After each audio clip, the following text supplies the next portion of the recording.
Καλησπέρα σε όλους. Hello to all. Today with us we have Mr. Konstantinos Apostolopoulos. Konstantinos is the founder and CEO of Fresh Biz Solutions, an international speaker, award-winning coach, and best-selling author. Recognized by Thinkers 360 as a global top 50 thought leader, he helps organizations build resilience, elevate performance, and drive cultural transformations. His books, The Engagement Blueprint and 7 Keys to Navigate a Crisis, empower leaders to inspire commitment and lead through change. With extensive experience guiding executives in North America and Europe, Coach Konstantinos delivers practical insights that engage audiences and spark action. When not advising leaders, he mentors young athletes, instilling teamwork, confidence, and life skills through sports. Mr. Konstantinos, thank you one more time that you are with us for second time. The floor is yours.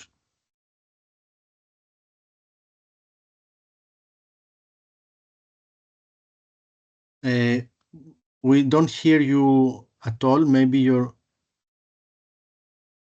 microphone is muted. Let's try Now this it's again. okay. Perfect. George, thank you. Thank you for having me again. Ευχαριστώ πολύ σε όλους τους παρευρισκόμενους, for everybody that is here. I hope everybody's okay with the fact that we will be presenting in English today, and it's a good practice, I think, for everybody. So, welcome to our conversation on managing your stakeholders to achieve project success. Let's start off a little bit. What I would like to do before I get into my story is to understand a little bit about each other. George, thank you for the beautiful introduction. I appreciate that. It warms my heart. Thank you. But let me, more importantly, understand a little bit about the people that we have here. If I could ask everybody, go ahead into the chat, please. And I want you to type in, enter, where are you now? Where are you from? What city are you at? Number one. And number two, how long have you been involved with project management? So I will give you a moment. Go ahead into the chat. Where are you from? How long have you been involved with project management?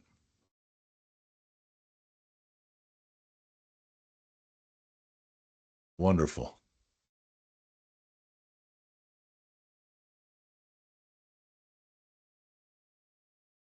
Beautiful. I see we have people that have been in the project management space for many, many years.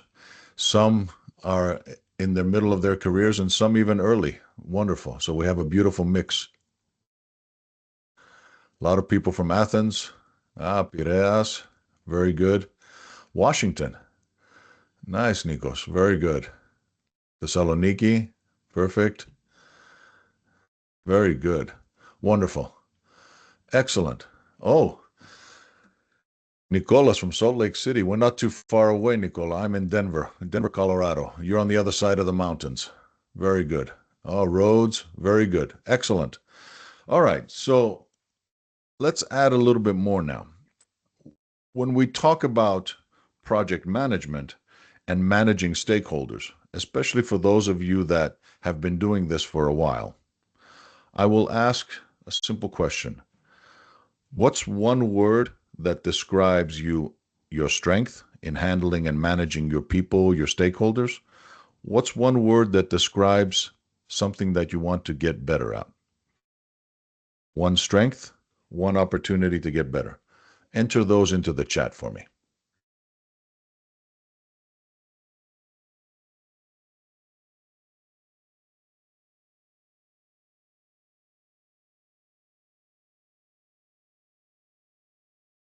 One strength, one thing you're very good at, and one thing you would like to improve. What are those?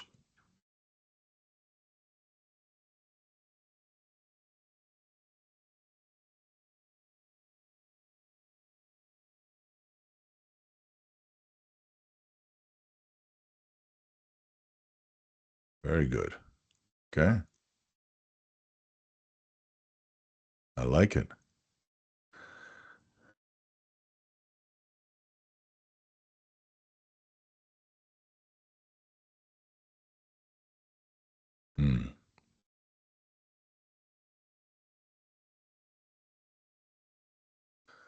Very good. Very good.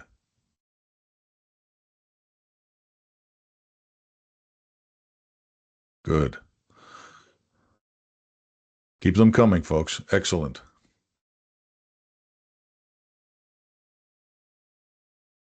Very good.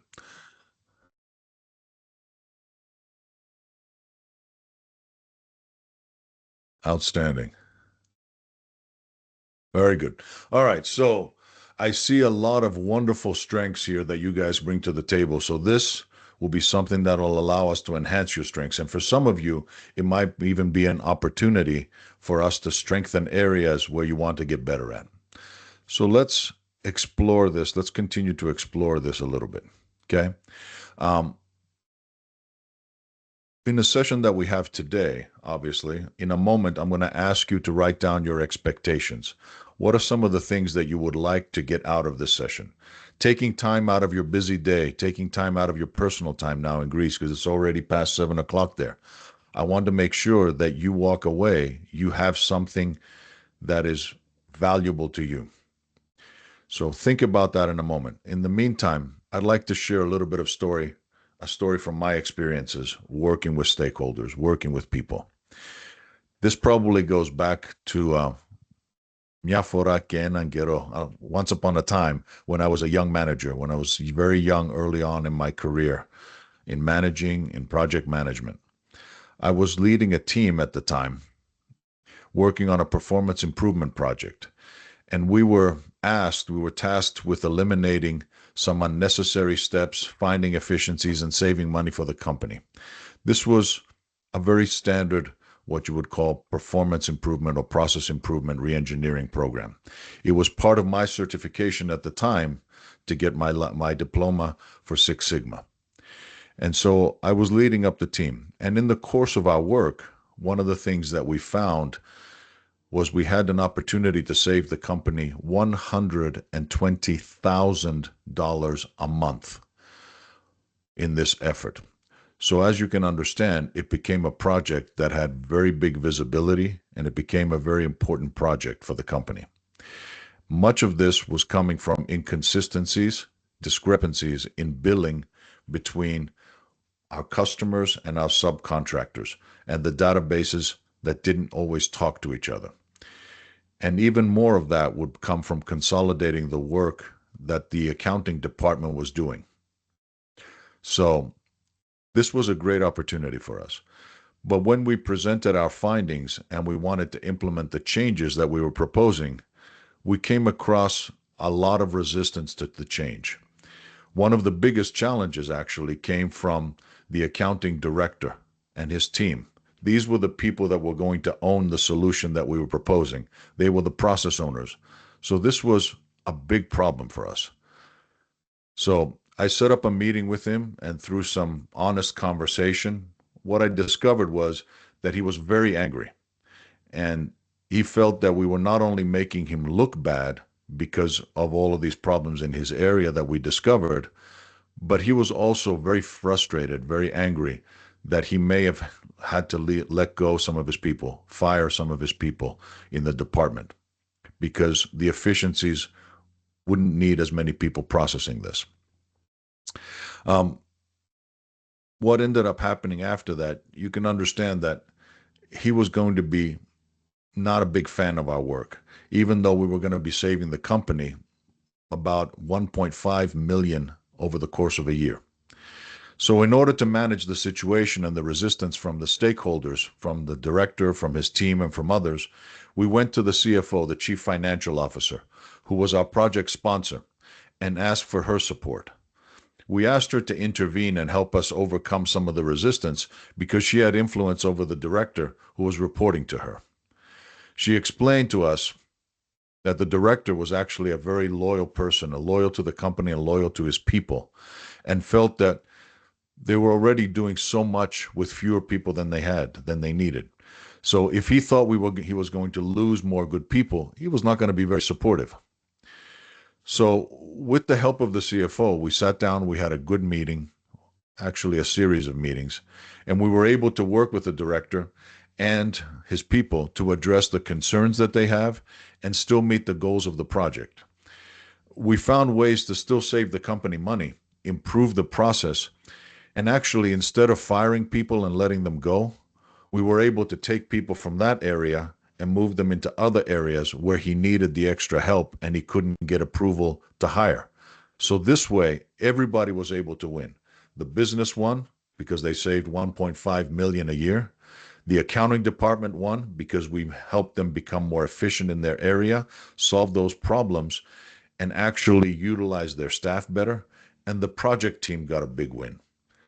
So that's an example of how managing those stakeholders can be a big part of the success or failure of your project. It's not just about the numbers that you can produce or doing all of those things that we said, because at the end of the day, you have to remember change, the kind of change that we want to make, would be so much easier if we didn't have people involved with it. But we do. So, in this point, what I would like you to do before we go further, and George will be checking the chat for me, I want you to go ahead and I want you to write down, what do you want to get out of today? What questions do you have about stakeholder management that you want to make sure that we answer? You can write them in English or you can write them in Greek, whatever is easiest for you. George will make sure that I'm translating appropriately.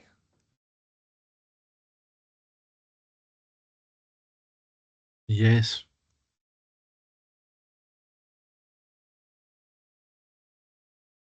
Good. Mm.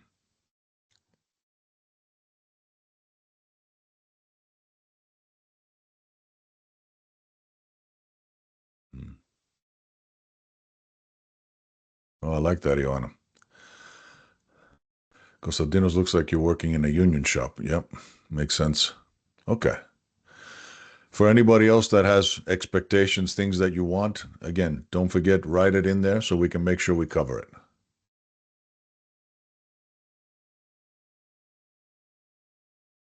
Very good. Okay. Very good. Very good. Okay. So let's go ahead and jump in a little bit. If you have other ideas that come along, please feel free. Go ahead, enter them, or like some of you are doing, double down on some of the questions that are there. If you have the same question, mark it. Give me a thumbs up that that's a question that we really need to answer. Very good. All right. So let's start off with the first question. We talk about managing stakeholders, but what really is a stakeholder? Some of these answers might be easy or obvious, but sometimes they're not. It's important to understand that anybody that has one or more of these characteristics is a stakeholder. Somebody that stands to gain or lose through the success or failure of the project. If they win or lose because of the project, they're a stakeholder. If they provide funding for the project, they're the part of the people that sign off and make sure you have the money to make your project work. That's a stakeholder. Somebody who has invested resources in the project, they're giving you people to work on the project, participates in it themselves or they work on the project, that's a stakeholder. So your team. Somebody who's affected by the outputs or the outcome of the project. So anything that you deliver from the project or anything at the end of the day that you're producing as a result of your project, these people are stakeholders. And finally, it's anybody in the chain of accountability. Now, chain of accountability is a term we use when we're describing anybody that has the ability to sign off approval for your work. Anywhere throughout your project, you will have people that have to sign off on the work. These people are part of the chain of accountability, and they are major stakeholders in your project because you need them to move forward. All right. The objectives for today, I've got three simple ones that I want to make sure we get to, and making sure in addition that we get to your questions. First of all, it's important to understand, how do we identify and manage those stakeholders? That's one of the critical things. Do we have the right people and how do we manage them? Also, how do we gain the support that we need to successfully complete the project? And then the third thing is identifying and reducing specific risks and barriers to project implementation of success. As you lead change, this becomes more and more critical for your work. All right. For anybody that is interested and wants to follow along and would love to use a template that we'll be using today that I'll be sharing, I'll give you a moment. You can go ahead and scan this QR code, and I can email you. The system will automatically email you and download the file for you to be able to use the template. It's a simple Excel spreadsheet that I received from my master black belt years ago, and it's helped me along the years, and it's a tool I want to share with you. There's also a bonus tool in there that we'll cover a little bit later. If you want to use that as well, please go ahead and do that. In the meantime, as you guys are going through this, I'm going to go ahead and proceed. Oh, okay. George, I'll let everybody, I should probably let people download it first, right? Yes, let's give 1 or 2 minutes. All right.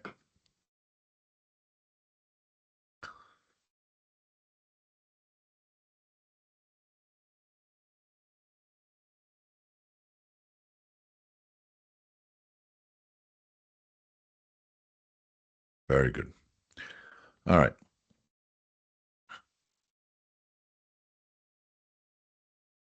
All right. So if you're good in the chat, go ahead, put a little thumbs up so I know that you're good to go.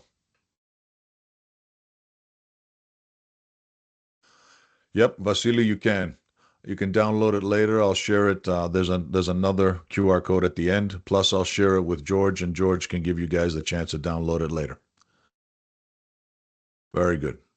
All right. I don't want to hold us up much longer. That way you can see the tool and kind of understand how it works. All right.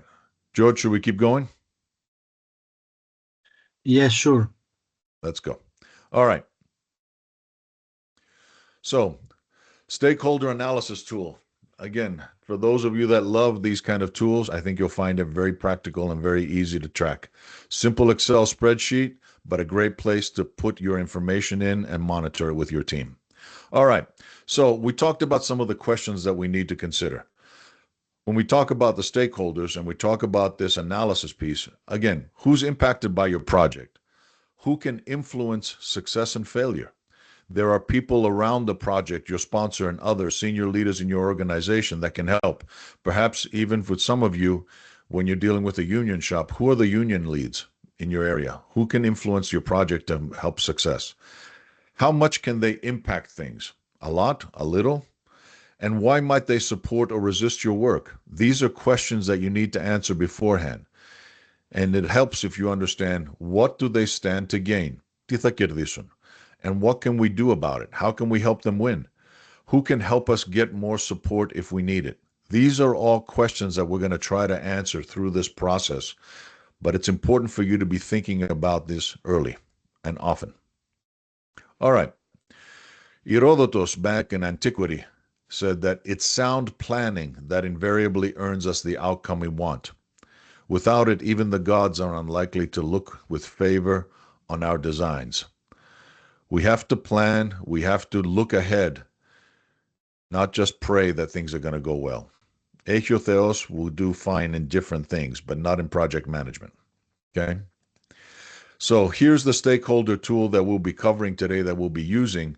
For those of you that have downloaded it, there is one worksheet that has it filled in with this example that we'll be looking at, and there's a blank one for you to use as much as you want going forward. It's a free gift to you. Okay? But let's jump in and start looking at how do we fill this in.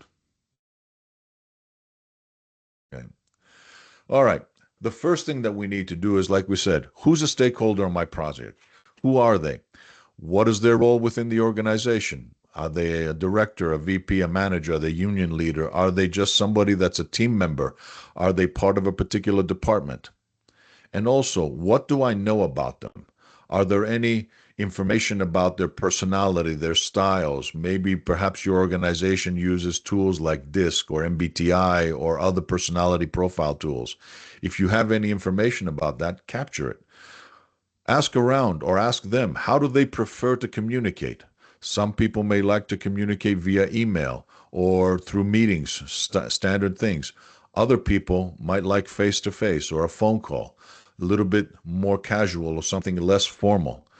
Understand what is the best way to communicate with your stakeholders. And then, who do they report to? What are the reporting relationships? That helps you start understanding the dynamics between the people involved on your project. So that's step one. Identify those stakeholders and information that you know about them. One of the things that you can do is with your team, sit down and brainstorm. List all of the stakeholders or groups of stakeholders that you have. Then add what might be their expectations. The third thing is, what is the impact? What would go wrong if they weren't involved, if they weren't on board and supporting your project? And then ultimately, consider the likely implications for the project if if that worst case scenario happens and they don't support you. So let me break this down. The example I have here for you is from a project that I was supporting for a client. This was a software package that was for an HR department for a university. The HR director, the executive that was on board, was the sponsor of the project, and they had just invested in a new program to onboard new staff. It was called Red Carpet, and it was part of a module. The HR specialists, the people that worked in HR, Ergatiko Dinamiko, were spending about one day, 8 hours, trying to onboard somebody each time that they hired a new person. And so that was taking up a lot of time for them. Here in this example, I've shared with you these two different stakeholder groups, what their expectations might be, and what it meant if my sponsor in this case was not involved and the implications that would have on the project. So, for example, what did the project executive want, the sponsor? He wanted the project completed on time, on budget, and with all of the promises and the benefits that the vendor gave us. If they weren't involved, though, if they weren't supportive of the project, there'd be a poor understanding of any issues and lack of ownership of the business case. The result of that, the implications of that, would be very serious problems if we had a disengaged sponsor. For the HR specialists, many of whom were on the team or were going to be receiving the project or the outputs of the project, they just wanted a system that was easy to administer, and they wanted to reduce the manual work during orientation, those 8 hours. If they weren't on board, if they weren't supportive, guess what? That would be difficulty with using the product and delayed adoption, and they would just go back to doing things the way they were. And that would be a disaster because the institution, the university, invested a lot of money in this program. So you see how this understanding gives you a better awareness of the impact and the expectations that people have. The same way that I asked you at the beginning of this session, what do you want to get out of here? If I don't understand, I can't deliver on the promise. All right. Step 2, understand that not all of your stakeholders are the same. You may have a lot of people involved, and when you brainstorm, you're going to have a very long list. But it's important to understand the power influence level that each stakeholder has. In this case, for example, you might want to ask, what is the level of influence that this person has on my project? A sponsor, for example, has a lot of influence on your project. Your team members have a lot of influence on your project. But when you ask the second question, how much does the project impact them? That's important to understand. And at what level are they within the organization? Senior people may have a bigger influence on your project than somebody who's impacted but doesn't have the authority to create a lot of problems for you. So let's take a look at this, what it might look like in real life. So when I look at this simple 2x2 grid and I look at how much influence does somebody have on my project, low or high, and how much power do they have in the organization? If it's high influence and high power in the organization, that's your A-level stakeholder. You have to make sure that you have support from an A-level stakeholder. That's your biggest priority. And like we said, that could be your sponsor, that could be somebody else, another executive that's involved with your project. Somebody who has a lot of influence on your project, but may not be high up in the organization, maybe like your team members or other people that are going to own the project, the results. These stakeholders have a strong, often direct influence, and their support is important also for the project, for the success. C-level stakeholders are the ones that have a lot of influence. There might be another executive, another leader from another department, but they're not directly influencing your project. You want them on board because if they're not at least favorable or neutral, udeteri, then they can create a lot of problems for you and put up a lot of roadblocks. And ultimately, D-level are those that don't have a lot of influence on your project, don't have a lot of power in the organization, it's great if you can get their support, but it's not needed. Just don't ignore them. You may need to have conversations. You may need to set up some sort of communication. Make sure that these people are hearing from you. They understand how this is going to impact them, but they're not in a position to necessarily stop your project. Okay. Does this make sense so far with this A, B, C, D? George, what do you think? Thumbs up? Yes, Very good. All I right. think we are So okay. And of course, if anyone good. has any question, can write at the chat. Perfect. Thank you. Stop me if I need to answer them. Very good. All right. Step 3.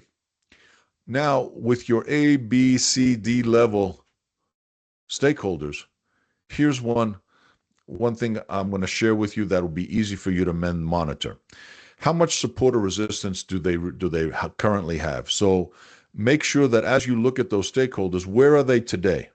Are they supportive? Are they not supportive? Are they neutral?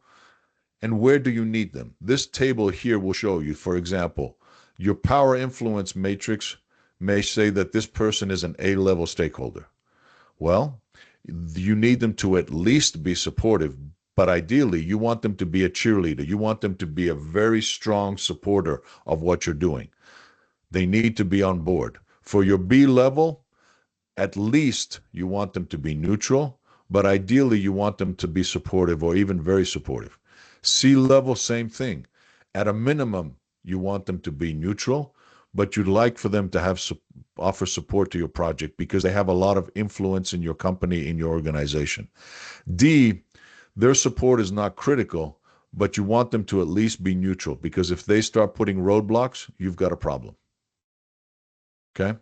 So understand who they are, where are they in the power influence matrix, and then understand how much support you really need for them. That will tell you if you need to manage things, if you need to intervene more. And that's the next step. So if you can't influence them directly, who can? Who can help you?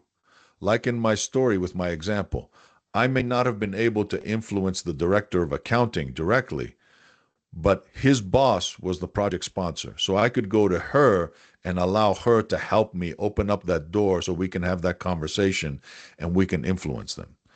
For you and your projects, look at who are those people, the allies, the people that can help you, your friends that can support you to get to that and allow the influence. And sometimes that influence might be opening up the door to a conversation. And sometimes it might be a little bit more forceful. It might be a situation where they clearly set expectations for them to be more supportive for this, to understand how you can do that. And understand, how can you get their help? What's in it for them? This is where I think somebody mentioned it earlier. We're talking about the diplomacy that we need to apply. This is diplomacy 101. Understanding how to influence people and situations directly or indirectly through the people that can help you, through the allies that have a lot to gain from the success of this project. People will try to win through the project work that you're doing. Figure out how you can help them win so they can help you win. That's an important part of what we're trying to do as we navigate this. So once you have all of this information, now you can go ahead and add it to your plan. Whether you use the template that I gave you or you just keep notes in whatever note-taking system you have for your project software may allow you to keep notes of these things. It's the steps, it's the thought process that I want you to take with you. Who are my stakeholders? What's important to them? Where are they as far as influencing and supporting my project? Where do I need them to be? And how do I get them there? These are all the questions that you need to be able to answer and put them in your plan. And this plan is not something that you write once and you just put it away because things change. The people, the relationships that you have, the progress that you make with your project is a very dynamic experience for everybody. People may start being supportive or neutral, but along the way, like the accounting director, when he realized that there was a big problem in his department and we may have to fire some of his people, he got really upset. He might have been neutral in the beginning, but through this process, he became very negative. So we had to win him back. Understand that you have to constantly be monitoring this and understanding like a radar out there. What's happening with the people? Talk to them. Be able to communicate with them. All right. George, we good, you think? Yes, we can proceed. Very good. All right. So let's go forward. Again, if you have questions, add them to the chat.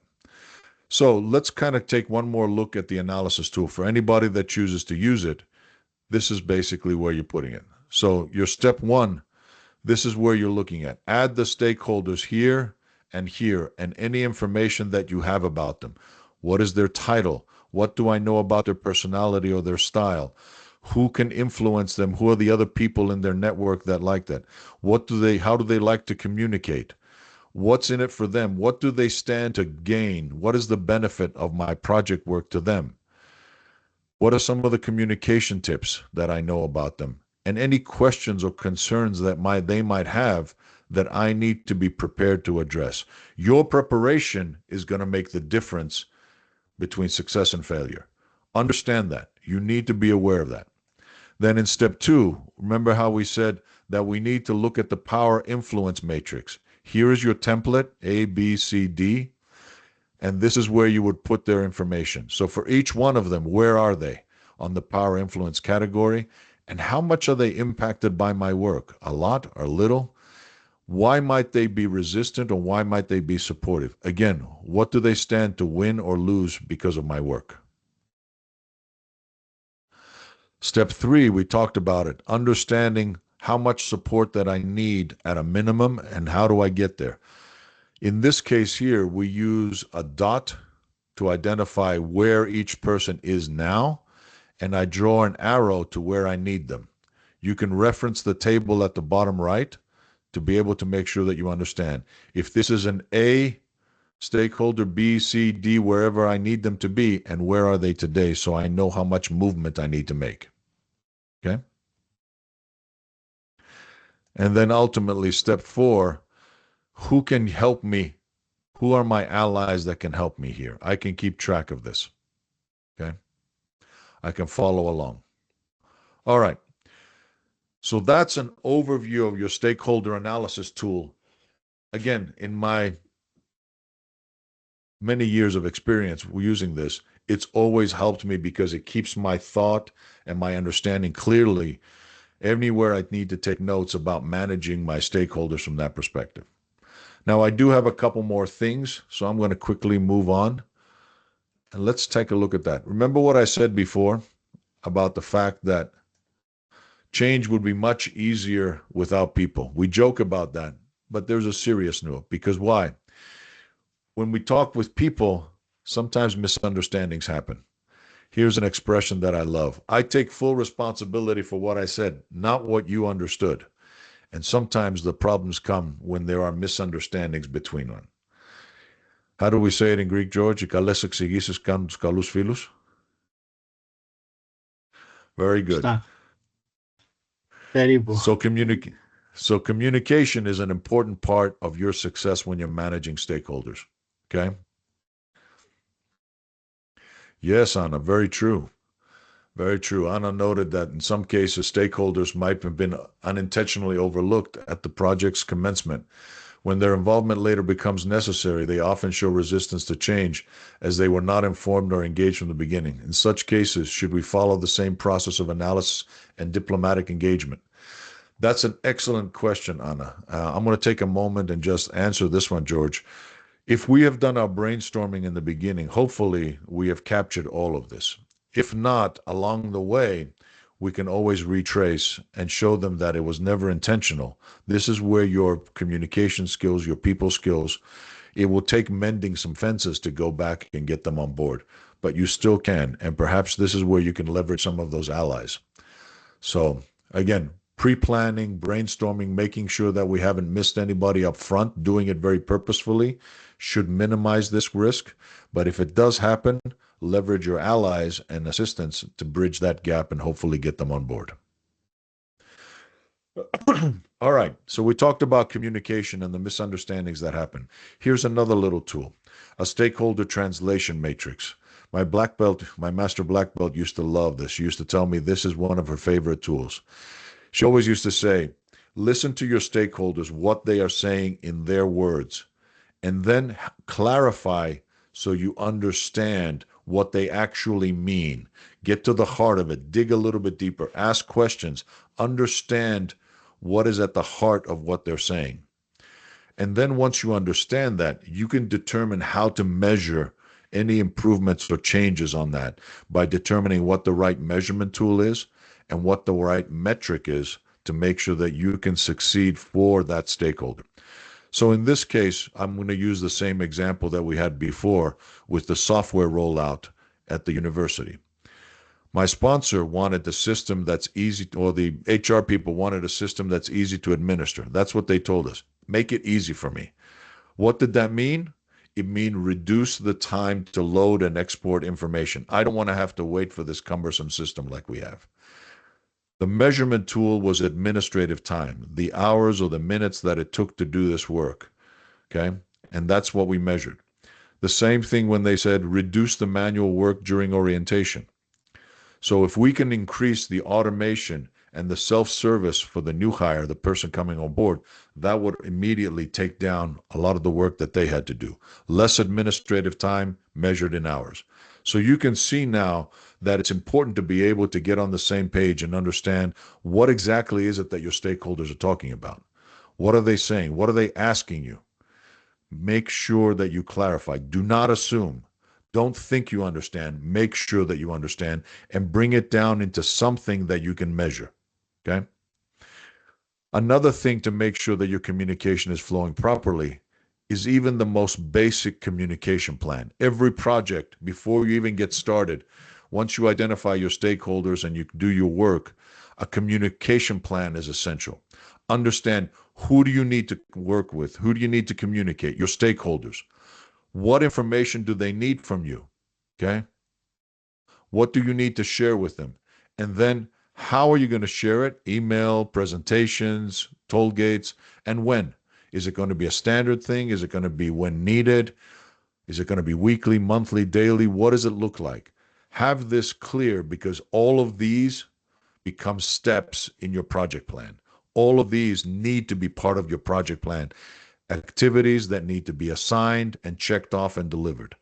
So again, using our example with the software, the Dean's Council, Britannis, of the university, they wanted to have progress updates against the time and budget and any issues or problems. How we were going to do it? With regular briefings and agreed issue escalation process. So if things came up that needed their attention, they were part of the sponsorship committee that needed to be aware. The faculty, the teachers within the departments that were impacted by this, what were we going to do on the project, why, and any regular updates that we needed to give them. And that was going to come through briefings and meetings in the beginning, and then monthly updates, and so on and so forth. You can see that each stakeholder group, it was a different piece of information that they needed and a different way of getting to them. You have to break this down and be clear about how you're going to communicate and who's going to do it. Don't just let it be, because months could go by and people have no idea. And when you leave a vacuum of information, when people don't have the information, they create monsters in their head and they start seeing all the bad things. Get ahead of it, manage things ahead of time with a good communication plan. One of the best communication plans and the pieces that you're going to need in there is your toll gate meeting. Now, a toll gate in Greek, it's basically diodia. A toll gate meeting is basically the same thing you would do at diodia. George, what do we do at diodia? What do we do when we get to a toll gate there? When you're going on the Egnatia Odo and you get to a toll gate, what do you do? We are paying the fee to continue using the road. Very good. You pay the fee to have the right to continue using the road. Is that right? Very Yes. good. It's the same with your project. Your toll gate meeting, the fee you have to pay is the approval from your project sponsor. Along the way, at each phase or at each milestone, set up a toll gate meeting. The purpose of it is to make sure that you have proactively presented to your sponsor what your findings are, your progress, and you're paying the price to get the approval to move forward. That way, along the way, you keep your sponsor engaged, you get the approvals, because a lot of time the accountability that's required for you to deliver some of these big changes goes above your regular pay grade. You need your project champion or sponsor on board to be opening up the doors for you to keep going. Okay? So, when are you going to conduct these tollgate meetings? Again, at key milestones or at the end of one phase before you move into the next one. For example, if you're doing Six Sigma, it might be the DMAIC process: design, measure, analyze, improve, control. If you're using a standard project management approach, maybe it's after initiation before you start planning your project. You initiate, you do all the scope work, get the approval, do the toll gate.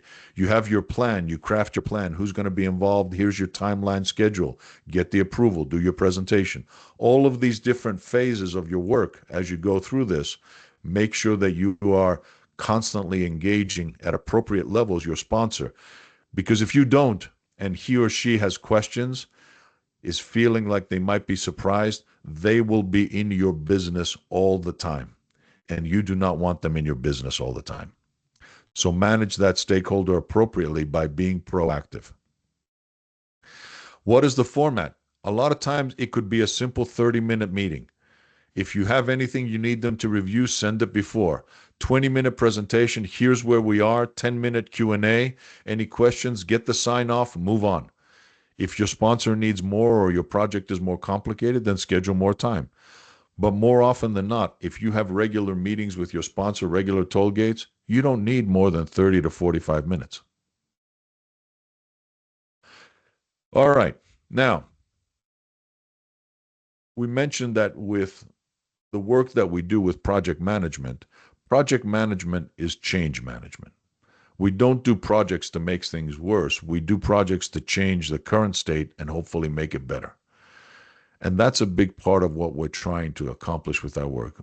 But when we talk about change and you ask people who wants change, everybody will raise their hand. I mean, here in the United States, we're preparing for another set of elections next week. And so you ask people about change, everybody's going to raise their hand.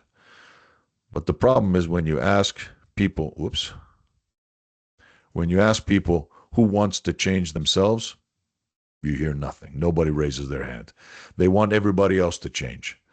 And that's a big part of what a lot of times we have to manage.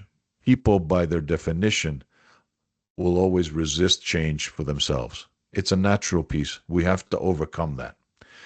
So as you're leading your project, you're leading change. And what does that mean? That if you want your change initiatives, your projects to be successful, when it comes to people, here are some things that I want you to remember. First of all, you need to build your compelling case for change. If you want people to change, you have to tell them why. Why is it so important that we need to change?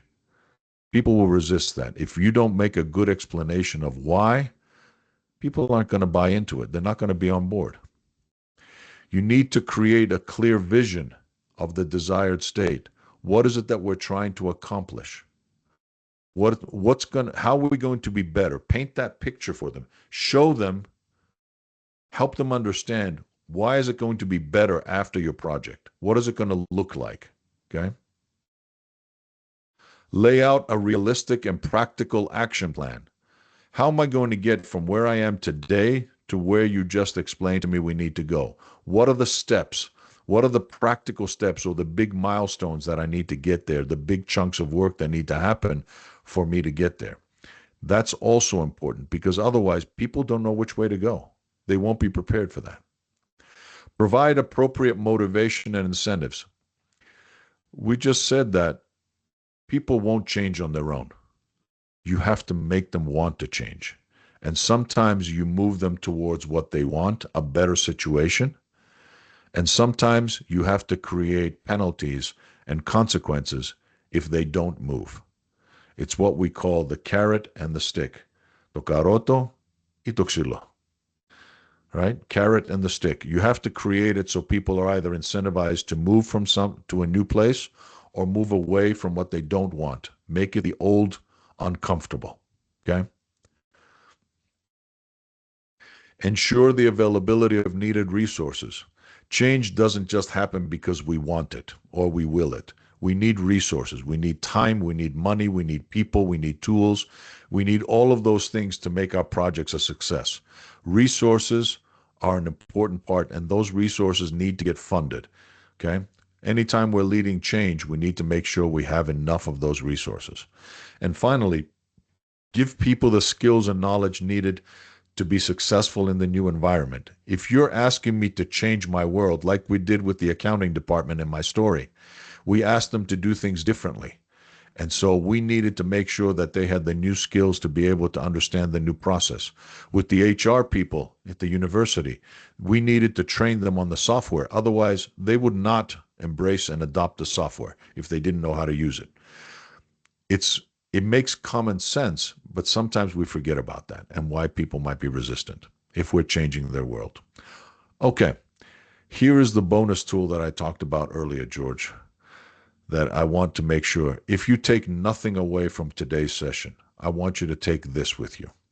Understand that here is your way to diagnose the problems that you have with your stakeholders, with the people that are involved with your project, that are impacted by your project.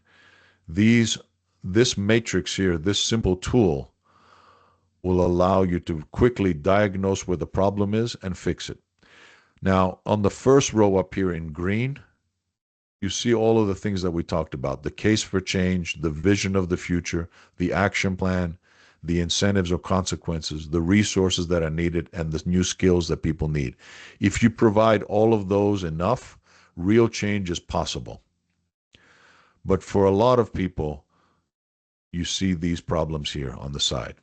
If your people are showing inertia, or stakeholders are showing inertia, meaning they're not starting, they're dragging their feet, they don't want to start, they're avoiding it. What's missing? George, what do you think's missing? Motive, maybe.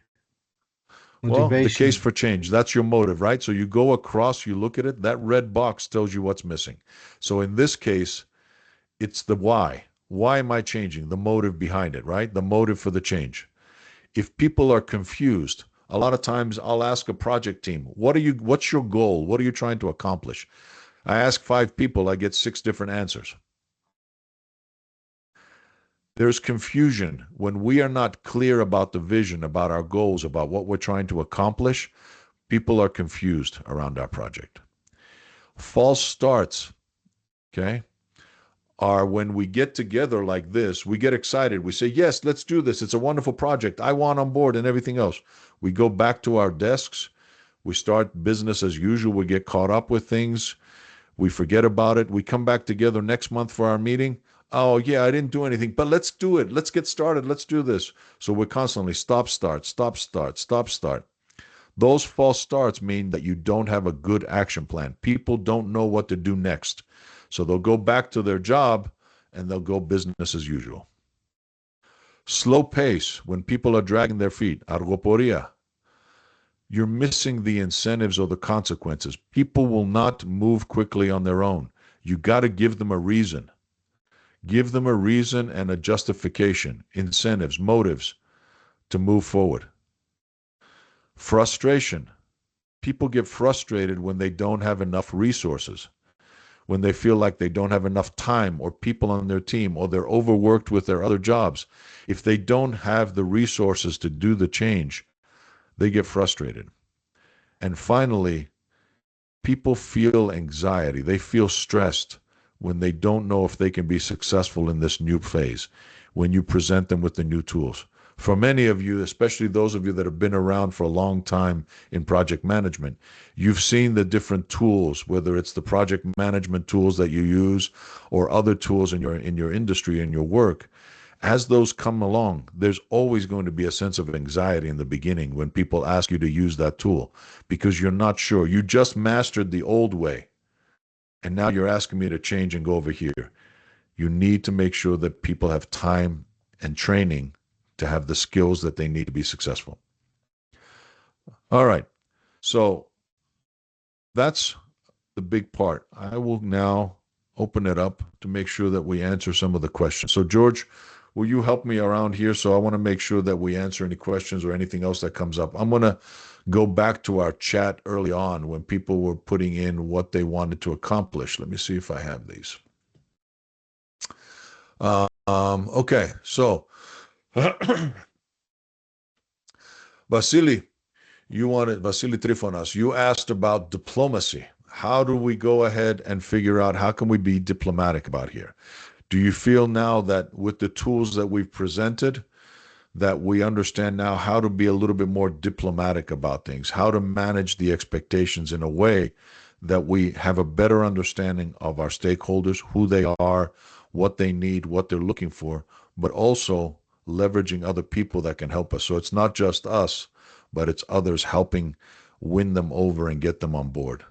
So hopefully that answers your question there, Vasily. Costadino Bastis, I think I've said that right. How to manage unions in a unionized environment.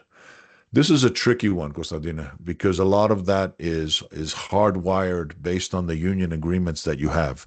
There is less flexibility for you to be able to do that. But person to person, if you have if we show respect to each other and we start opening up the channels of communication and we are clear about what we're wanting to do and understand the position that perhaps the union might have about our project, get them in early, have the conversations, and show them how they can win through this process. A lot of times the unions will resist because automatically they assume that they're going to get screwed and the company is trying to win at their expense. Now, true or false, we have to make sure that we communicate in a way that we can get their buy-in and do our best to get that on board. But ultimately, you may have to result back to the agreements that you have with the union to make sure that you still get things done in a way that's consistent with those agreements and the bargaining agreements that you have. Okay. Um, Conflict management. Okay. Eleni Dikeu, I'm hoping that this way, this approach, this more human-centered approach, will help us be able to avoid conflicts and be able to have honest communication and regular communication to avoid some of these conflicts and the problems. Most conflicts may happen because things break down, people are afraid, and we don't manage those fears appropriately. And people get caught up. But it's important to understand below. That's why we use the translation matrix. What are people really saying? For example, somebody that's reactive and resistant, like we were talking about with whose example? I think it was Anna's example. When people get left out, they might become critics of your project, or they might feel victimized by this, and they might be very resistant. You want to make sure that you bridge that gap. You address those fears. You give them an opportunity to contribute and participate so they can feel more on board and more in control with things. Wherever you can, give them the opportunity to control some of the changes that impact them or weigh in on them. All right. Let's see. Ioana, you had, I want to understand beyond what customer says and see the subtext. I think the customer translation matrix will help you think through that. And again, ask, don't assume, ask questions. What do you mean? What's most important to you? If you're in project management for a long time, you can see where you go through this process and you have your constraints triangle: scope, budget, time. What's most important? What's the priority? What's the most critical of those for your customer? Understand those things up front, and you'll be able to manage that. Okay? All right, let's keep going down the list. Methods of aligning stakeholders with different priorities. Again, doing that work up front, understanding who the allies are, what their priorities are, what their concerns might be, will help you, Nicola, be able to kind of break a lot of those things down. Thinking about it, planning for it, and then managing that directly or indirectly will allow you to be able to align those things. Self-improvement techniques on how to overcome resistance with transparency. Again, some things you may be able to share, some things you may not. To the degree that you can, be as transparent with the people that you need to be. Don't leave big gaps, lack of information, because people will create monsters in their head. Your communication plan will help you. your communication plan will go a long way in making sure that you manage that proactively. Obvious gain, new project deliverable. Okay. Ioanni Topaloglu, I believe you asked, what's the method to align stakeholders when they have not obvious gain from a new project deliverable? If they don't have a lot of gain to make, chances are they're not one of your A or B stakeholders in the process, if they don't have a lot to get out of this. So you just manage them. You hope at least they'll stay neutral by making sure that they know it's not going to negatively impact them, and it's something they just need to be aware of as we move forward. Make your case for the change, because sometimes when you explain to people, we need to stay competitive as a company. We need to move forward. We need to make changes. That's an important part of it. I think that's most of the questions there that we've got. George, what am I missing? Okay, I think Anna's got We some have additional questions three down. we have three new questions Okay, can you read them for me? at the bottom of the chat. Okay, so Yes. gotcha. What about cases where the benefits gained by one stakeholder or group of stakeholders are affected by the losses experienced by another? How can we Very good. accommodate those stakeholders, since the gain for one stakeholder may actually represent a loss for another? Very good. And sometimes that's one of the biggest things that we see, Anna, because when we operate in siloed environments or we don't open up our understanding and awareness of the broader stakeholders, it's very easy to fix something in one place and break it in another. Like right now, I will give you an example. Here, it's fall, Ftinoporo here. I have a lot of trees here in front of my house. What happens in Ftinoporo? All the trees come down. The leaves come down. Well, it's very easy for me to just take the leaf blower and just blow all the leaves away from my yard. But guess what? If I put them in my neighbor's yard, that's going to create a problem for them. And that's not right. We call these consequential metrics.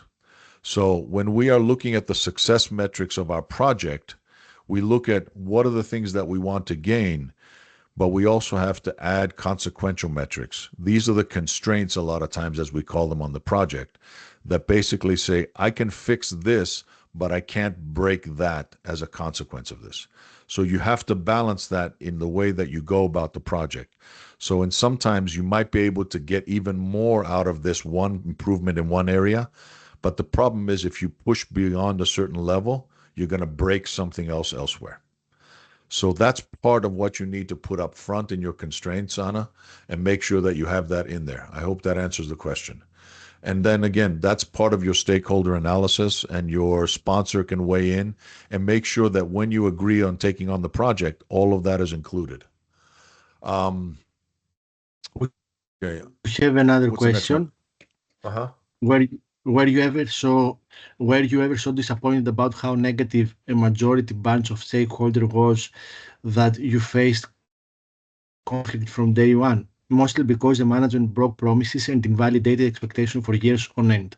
How did you Mhm. reset the communication and trust building process?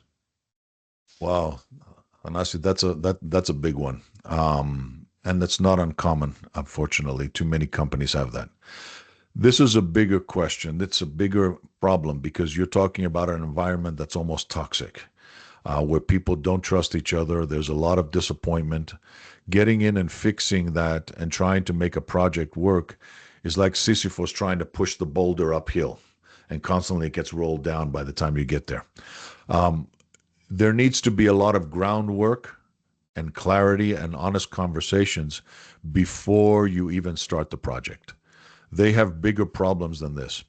But if you have to keep going with this piece, you need to carve out an exception in your work. You need to start having those honest conversations with your stakeholders and start showing them how they can win even within the situation, within this toxic environment. Can we carve out a little piece where we can be successful? That's the part that we need to look at. Okay. So do what you can within the controls and make sure that you include that when you scope out the project as some of the challenges that you're going to need sponsor help for, and you're going to need your team on board, because this can make or break your project. And I've had projects that failed because of it. We weren't able to make the changes because of it. We just couldn't get beyond the resistance.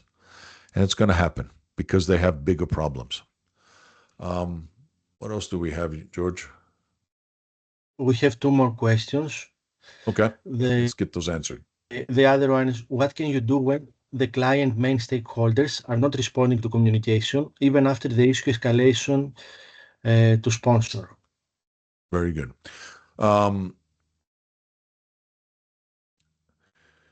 We can only do so much. We can push beyond.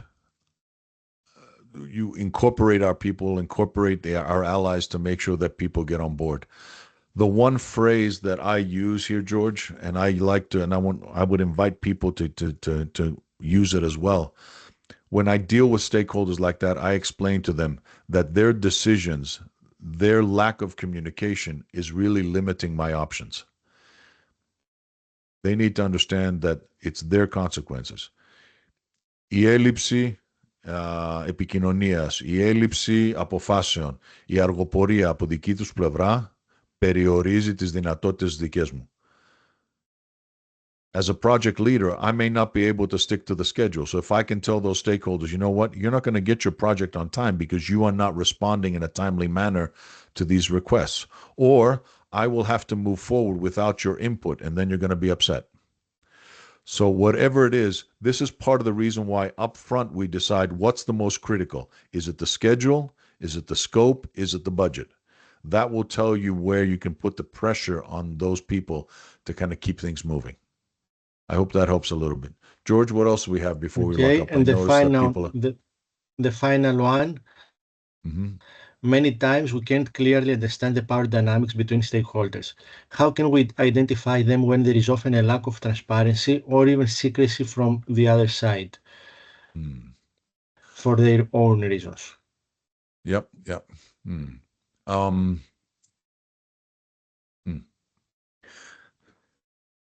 A lot of times we are asked to lead projects,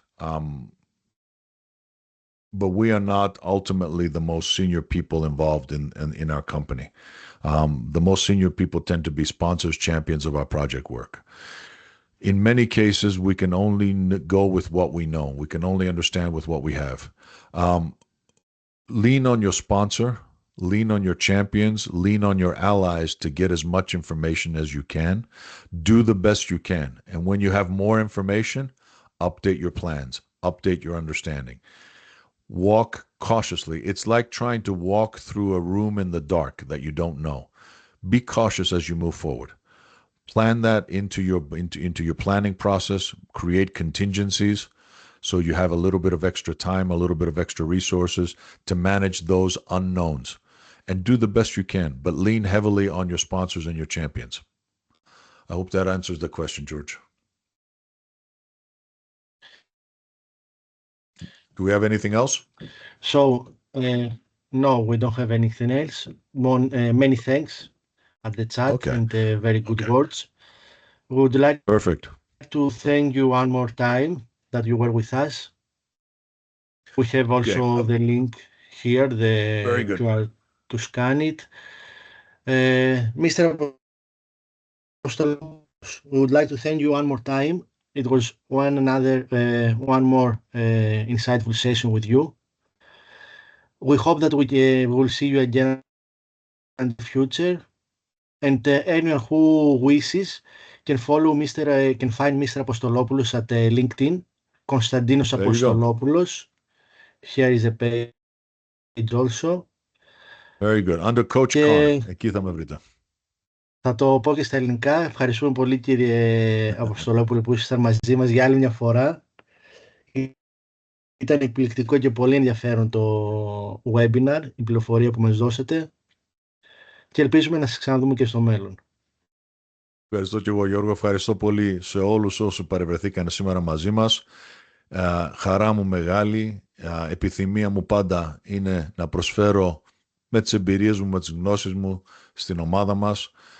Μεγαλύτερη χαρά δεν μπορώ να πάρω παρά να βλέπω τη δυναμική μας, αυτή τη δυνατότητα που έχουμε, το ταλέντο που έχουμε στη χώρα μας, να προχωρεί, να προοδεύει, είτε μέσα στην Ελλάδα μας, είτε ακόμα και στο εξωτερικό, όπως είδα είμαστε πολύ έξω και στον εξωτερικό χώρο.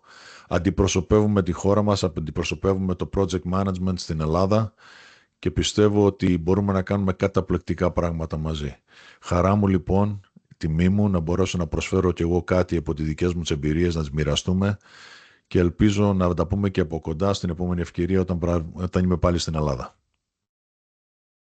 Το ευχόμαστε. Και μπορείτε να περάσετε και από τα γραφεία στην Κρήτη, είτε άμα εκείνο το διάστημα έχουμε κάποιο event από κοντά, είστε πάντα ευπρόσδεκτος. Έτσι, όλα αυτά τα blend τα βλέπω στο LinkedIn. Θέλω να βρεθώ κι εγώ μια φορά μαζί να πούμε έτσι, να ευχαριστηθούμε. Όταν θα έρθετε ενημερώστε μας και η πόρτα είναι ανοιχτή πάντα. Χαρά μου, χαρά μου. Ευχαριστώ πολύ Γιώργο μου και Σας πάλι ευχαριστούμε σε εσένα πολύ. και σε όλους. Καλή Ευχαριστώ. συνέχεια σε όλους. Γεια σας.